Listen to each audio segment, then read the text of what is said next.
സൂര്യനെ കുറിച്ച് ജോസഫ് ഇടമറക് എന്താ പറഞ്ഞു? യുക്തിവാദികളുടെ നേതാവാണല്ലോ. സൂര്യൻ സഞ്ചരിക്കുന്നില്ല.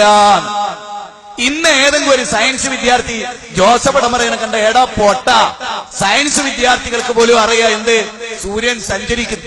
ഒരുപാട് സഞ്ചാരങ്ങളുണ്ട് സൂര്യന്, ഒരുപാട് സ്ഥാനങ്ങളുണ്ട് സൂര്യന്, ഇല്ലേ? ആർക്കാതറിയാത്തത്? 14 നൂറ്റാണ്ട് മുമ്പ് അക്ഷരജ്ഞാനമില്ലാത്തൊരു പ്രവാചകൻ ലോകത്ത് ഒരു സയൻസും അദ്ദേഹം പഠിച്ചിട്ടില്ല, ഒരു കോളേജിൽ അദ്ദേഹം പഠിച്ചിട്ടില്ല, ആസ്ട്രോണമി, സുവോളജി, അനാട്ടമി ഒന്നും അദ്ദേഹം പഠിച്ചിട്ടില്ല. എന്നാൽ അദ്ദേഹം പഠിപ്പിച്ചിടത്തൊക്കെ അതുണ്ട്. കൃത്യമാണ് താനും. ഞാൻ നിങ്ങളോട് ചോദിക്കട്ടെ, ചന്ദ്രൻ സ്വയം പ്രകാശിക്കുന്ന ഗോളാണോ? ആണോ? ചന്ദ്രൻ സ്വയം പ്രകാശിത ഗോളമാണോ?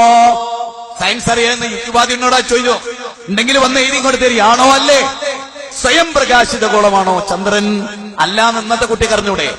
എന്നാ നോഹാ പ്രവാചകന്റെ കാലത്ത്, നൂഹ് നബിയുടെ കാലത്ത്, മനുഷ്യാരംഭത്തിൽ നൂഹ് നബി ജനങ്ങളോട് ചോദിക്കുന്ന ഒരു ചോദ്യം എന്താ അറിയുന്നത്? ആ നാട്ടിലെ ദൈവത്തെ പരിചയപ്പെടുത്തുമ്പോൾ ചോദിച്ച ചോദ്യം എന്താ അറിയോ? നോഹാ പ്രവാചകൻ ദൈവത്തെ പറ്റി പറയുമ്പോൾ അവരോട് ചോദിച്ച ചോദ്യം എന്താ അറിയോ? വജാലൽ ഖമറ ഫീഹിന്ന നൂറൻ വജാല ശംസ സിറാജ. അപാരമായൊരു സയൻസാ പറയുന്നത്.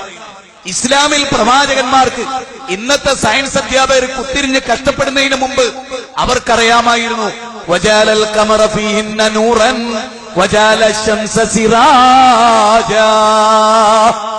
സൂര്യനെ ഒരു വിളക്കും പ്രകാശത്തിന്റെ കേന്ദ്രവും ചന്ദ്രനെ ആ പ്രകാശത്താൽ ഏറ്റ് പ്രകാശിക്കുന്ന ഗോളവുമാക്കിയില്ലേ? ഖുർആനാണ്. ഖുർആനിലെ 71-ാം അധ്യായം 15, 16, 17 വചനങ്ങൾ. ചോദ്യം എന്താണ്? സൂര്യൻ സ്വയം പ്രകാശിക്കുന്ന ഗോളവും ചന്ദ്രൻ അതിന്റെ പ്രകാശമേറ്റ് പ്രവർത്തിക്കുന്ന ഗോളവുമല്ലേ?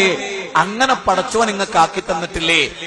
ചന്ദ്രൻ സ്വയം പ്രകാശിത ഗോളമല്ലെന്നും സൂര്യൻ സ്വയം പ്രകാശിത ഗോളമാണെന്നും നോഹാ പ്രവാചകന്റെ കാലത്താ പറയുന്നു. ഇസ്ലാം പറഞ്ഞു. മനസ്സിലായിക്കൂലേ? ജോസഫ് ഇടമറക് എന്താ പറഞ്ഞറിയങ്ങള്? അതൊരു കേട്ടൂലേ? മുഹമ്മദ് ഇങ്ങനെ മക്കത്ത് മരുഭൂമി കൂടെ നടന്നപ്പോ സൂര്യൻ ഇങ്ങനെ സഞ്ചരിക്കുന്നതെന്ന് ആ വിഡ്ഢിക്ക് തോന്നിയതാണ്. ഇവിടെ ആരാ വിഡ്ഢി? മുഹമ്മദ് ആണോ ജോസഫ് ഇടമറകാണോ? വശംസു തജ്രീ ലിമുസ്തഖറിൻ ലഹാ ദാലിക തഖ്ദീറുൽ അസീസിൽ അലീം. ഖുർആനിലെ 36-ാം അധ്യായം 38-ാമത്തെ വചനം എടുത്തു പരിശോധിച്ചോ. ഖുർആനിലെ 36-ാം അധ്യായം 38-ാമത്തെ വചനം. വശംസു സൂര്യൻ തജ്രീ ലിമുസ്തഖറിൻ ലഹാ ദാലിക തഖ്ദീർ. ഒരു മൈക്രോ, ഖുർആന്റെ പ്രയോഗമാണ്, ഒരു മൈക്രോ സെക്കൻഡ് വ്യത്യാസമില്ലാതെ, ശരിക്കും ചിന്തിച്ചോളി, ഒരു മൈക്രോ സെക്കൻഡ് വ്യത്യാസമില്ലാതെ ദൈവം സൂര്യന് നിശ്ചയിച്ച പദമേഖലകളിലൂടെ ഒന്നൊന്നിനെ ഓവർടേക്ക് ചെയ്യാതെ സൂര്യൻ അതിന്റെ പദമേഖലയിൽ സഞ്ചരിക്കുന്നു. 14 നൂറ്റാണ്ട് മുമ്പ് ഖുർആൻ സൂര്യനെ കുറിച്ച് പറഞ്ഞിട്ടുള്ളൊരു കാര്യം എന്താ പറഞ്ഞേ? വശംസു തജ്രീ ലിമുസ്തഖറിൻ ലഹാ ദാലിക തഖ്ദീറുൽ അസീസിൽ അലീം.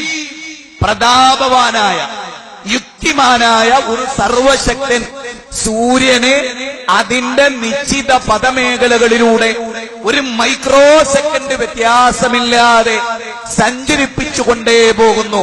വകുല്ലും ഫീ ഫലകി യസ്ബഹൂൻ.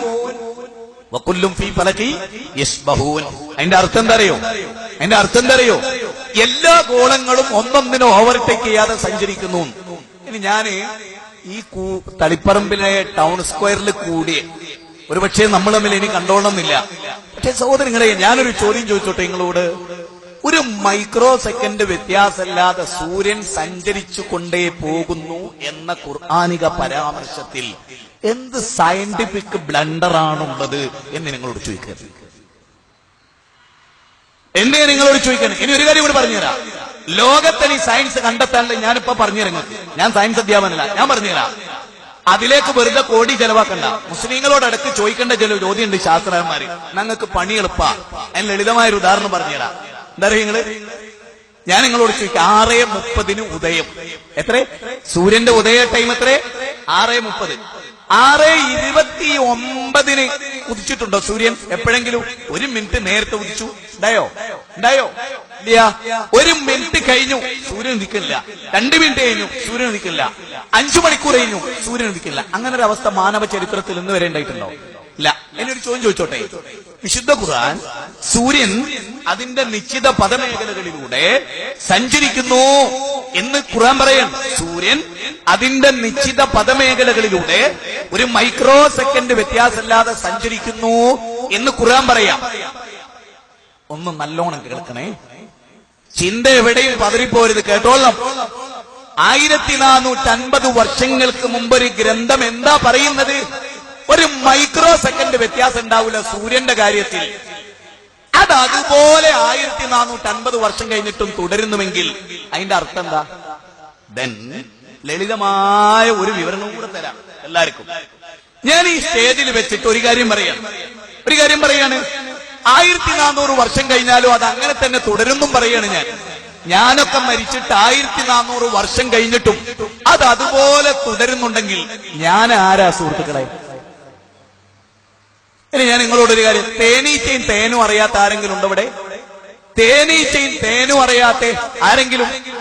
തേനീച്ചയെ കുറിച്ചും തേനിനെ കുറിച്ചും പശുവിനെ കുറിച്ചും പാലിനെ കുറിച്ചും അറിയാത്ത ആരുണ്ടോ?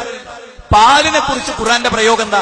പാലിനെ കുറിച്ച്, പശുവും ആടും ഒട്ടകമൊക്കെ ചേർത്തുന്ന പാലിനെ കുറിച്ച് ഖുർആൻ എന്താ പറയണേ? ആരെങ്കിലും ശ്രദ്ധിച്ചിട്ടുണ്ടോ എപ്പോഴെങ്കിലും? ഖുർആൻ എന്ന അത്ഭുതം, ഖുർആൻ എക്സ്പോ, അതൊന്ന് ചിന്തിക്കാനാ പറയണേ. ഖുർആൻ പറയണ കാഷ്ടത്തിന്റെയും രക്തത്തിന്റെയും ഇടയിൽ നിന്ന് നിങ്ങൾക്ക് പാനം ചെയ്യാനുള്ള ശുദ്ധമായ പാല് നിങ്ങൾക്ക് നൽകുന്നു എന്നാണ് ഖുർആൻ പാലിനെ കുറിച്ച് പറയുന്നത്. നിങ്ങൾക്ക് കുടിക്കാനുള്ള ശുദ്ധമായ പാല് എന്നാണ് ഖുർആൻ പറയുന്നത്. പക്ഷെ തേനിനെ കുറിച്ച് ഖുർആൻ എന്താ പറഞ്ഞേ? ഞാനിവിടെ സയൻസ് പഠിച്ചോണ്ട് വന്നോളി, 10 മിനിറ്റ് വാദപ്രതിവാദം വെച്ചോളി ഇക്കാര്യത്തില്. ഞാൻ എന്തിനാ ഇങ്ങനെ പറയുന്നറിയോ? സത്യം ലോകത്തുണ്ടായിട്ട് അത് കണ്ടെത്താതെ പോകരുത്. അത് കാണാനുള്ള കണ്ണുണ്ടാകണം, അത് തൊട്ടറിയാനുള്ള ഹൃദയമുണ്ടാകണം, അതിന്റെ ആത്മാവിനെ തൊട്ടറിയാനുള്ള ഹൃദയമുണ്ടാകണം. അതില്ലെങ്കിൽ വലിയ പ്രശ്ന. നിങ്ങൾക്ക് അമേരിക്ക എന്ന് പറയുമ്പോൾ വലിയ ഇഷ്ടാ പലർക്കും. ലോകത്തിലെ ഏറ്റവും വലിയ സയൻസ് അതെന്താ? തേനിനെ കുറിച്ചുള്ള സയൻസ് എന്താ അറിയുന്നത്? തേനിനെ കുറിച്ച് അമേരിക്കൻ അഗ്രികൾച്ചർ ഡിപ്പാർട്ട്മെന്റിന്റെ ഡയറക്ടർ അയാൾ തേനിനെ കുറിച്ച് പഠനം നടത്തി, പാലിനെ കുറിച്ച് പഠനം നടത്തി. ബ്രോങ്കൈറ്റീസ്, അതുപോലെ നമ്മള് ന്യൂമോണിയ തുടങ്ങി രോഗം വരുത്തുന്ന രോഗാണുക്കൾ, ഈ രോഗാണുക്കളെ പാലിൽ നിക്ഷേപിച്ചു. ആര്?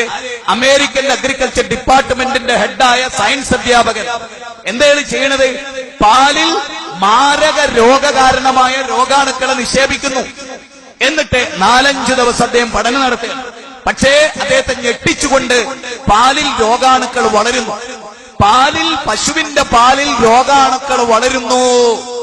അങ്ങനെ അദ്ദേഹം തേനിലേക്ക് ഈ മുഴുവൻ രോഗാണുക്കളെയും തേനിൽ നിക്ഷേപിച്ചു. ശ്രദ്ധിക്കണം, ഏതെങ്കിലും ഒരു മതപ്രബോധകന്റെ മതാന്തതയല്ല ഈ പറയണേ.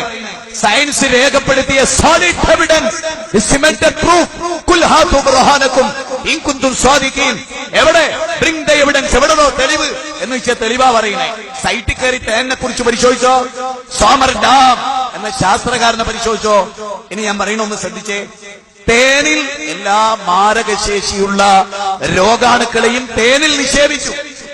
തേനിൽ നിക്ഷേപിച്ച് 4-5 ദിവസം കഴിഞ്ഞപ്പോ തേൻ പരിശോധിച്ചു നോക്കിയപ്പോ എല്ലാ മാരക രോഗാണുക്കളും തേനിൽ ചത്തൊടുങ്ങി ചാമ്പലായി. ഇനി ഖുർആനിലേക്ക് വാ, ഇനി വിശുദ്ധ ഖുർആനിലേക്ക് വാ. മോഡേൺ സയൻസ് കണ്ടെത്തിയ പഠന റിപ്പോർട്ടിനെ മുന്നോട്ട് വെച്ച് വാ അള്ളാന്റെ ഗ്രന്ഥത്തിലേക്ക്. മാധവ, സുരേന്ദ്ര, നിന്നെ സൃഷ്ടിച്ച നാഥന്റെ ഗ്രന്ഥത്തിലേക്ക് വാ. ആ ഗ്രന്ഥത്തിന്റെ മാർഗത്തിലേക്ക് വാ.